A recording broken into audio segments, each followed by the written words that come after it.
Bonsoir, bonsoir, bonsoir, bonsoir, rebonsoir, bienvenue, bienvenue. Entrez s'il vous plaît rapidement, essayez de vous asseoir comme vous pouvez, parce qu'en fait, encore une fois, vous êtes plus nombreux que prévu. Installez-vous. En fait, ça va être très convivial, plus convivial que ce que je pensais. Voilà. Donc, pour ceux qui ne me connaissent pas, je vais commencer, je vais me présenter pour qu'on essaye de finir dans les temps. Donc, je suis Amélia Lacrafi, je suis la députée qui vous accueille aujourd'hui. Je suis députée depuis juin 2017. J'ai entamé mon deuxième mandat en juin 2022. Et je représente les Français qui vivent en Afrique subsaharienne, dans les pays du Golfe et dans l'océan Indien. Donc, je représente les Français de 49 pays, du Ghana à l'ouest, au Sultanat d'Oman, donc après Dubaï à l'est, et de l'Afrique du Sud à l'Irak, Syrie.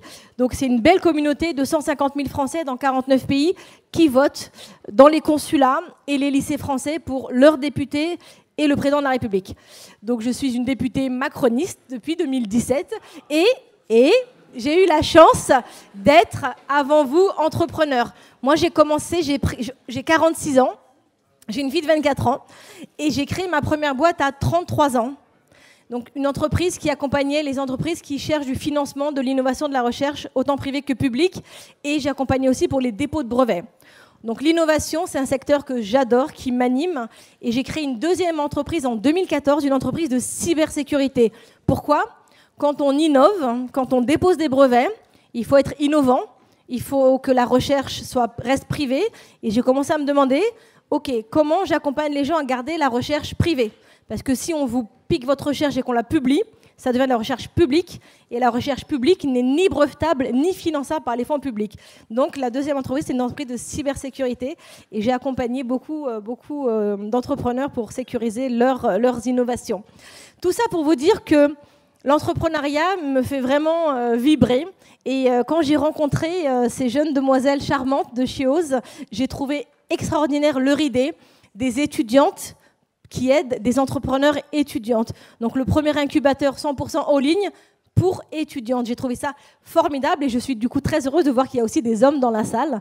Donc bienvenue messieurs et sachez qu'on a besoin de vous parce qu'il faut savoir que dans l'innovation, je crois qu'on est moins de 6%, enfin moins parce que je dis on est parce que je me considère encore entrepreneur dans l'âme, 6% de femmes dans l'innovation. Et moi, en cybersécurité, je pense qu'on tombait à 2%. Pour vous dire que le plafond de verre, on se le met souvent toute seule. Et j'ai envie de vous dire, mesdemoiselles, toute ma vie, on m'a dit que ce n'était pas possible. Parce que j'ai grandi dans une cité, parce que je suis issue de l'immigration, parce que, on m'a toute ma vie dit, ça, c'est pas possible. Ce que tu veux, c'est pas possible. Et en fait, il faut juste pas écouter les gens. Si vous avez envie de faire quelque chose, vous le faites. Et moins vous parlerez de vos projets à court terme, mieux vous vous porterez. Mais ensuite, votre business, vos idées, vos innovations, il faut en parler. Parce que aller se ruiner pour déposer des brevets français ou des brevets internationaux, je vous dis, c'est inutile. Des innovations, il y en a des millions, des brevets qui prennent la poussière à l'INPI. Donc il faut vous dire, peu importe votre idée, quelqu'un l'a déjà eue. Donc ne vous fatiguez pas à payer des dizaines de milliers d'euros pour la breveter. Parlez-en. Soyez le premier à la sortir. Et d'être le premier, ça sera votre meilleure protection. Envie de vous dire très rapidement aussi que le réseau, c'est très important. La solitude de l'entrepreneur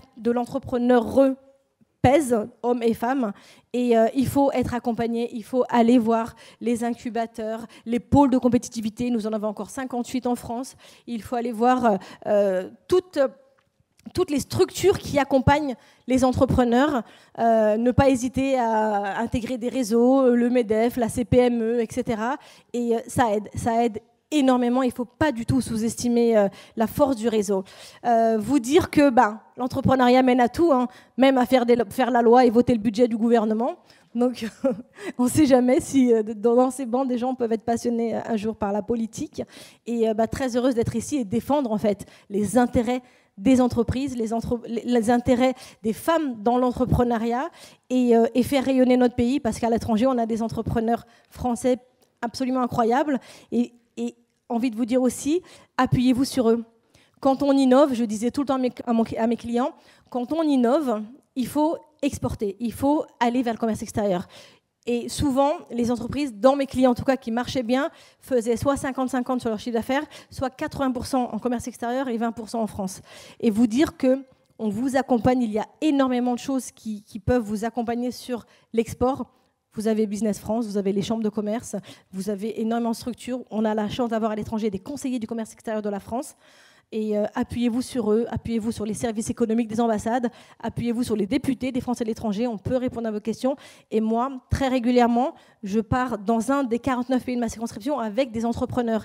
Et comme régulièrement, dans les pays où je vais, on me demande des technologies ou des services, parce qu'il y a une demande de France partout. Il ne faut pas écouter ce que disent les réseaux sociaux ou la télé. Il y a une demande de France partout. Et moi, c'est avec plaisir que j'accompagnerai ici les personnes qui ont envie de tester un des 49 pays de ma circonscription. Donc, allons-y. Merci encore d'être là. Bravo les filles. Et bon courage pour les pitchs.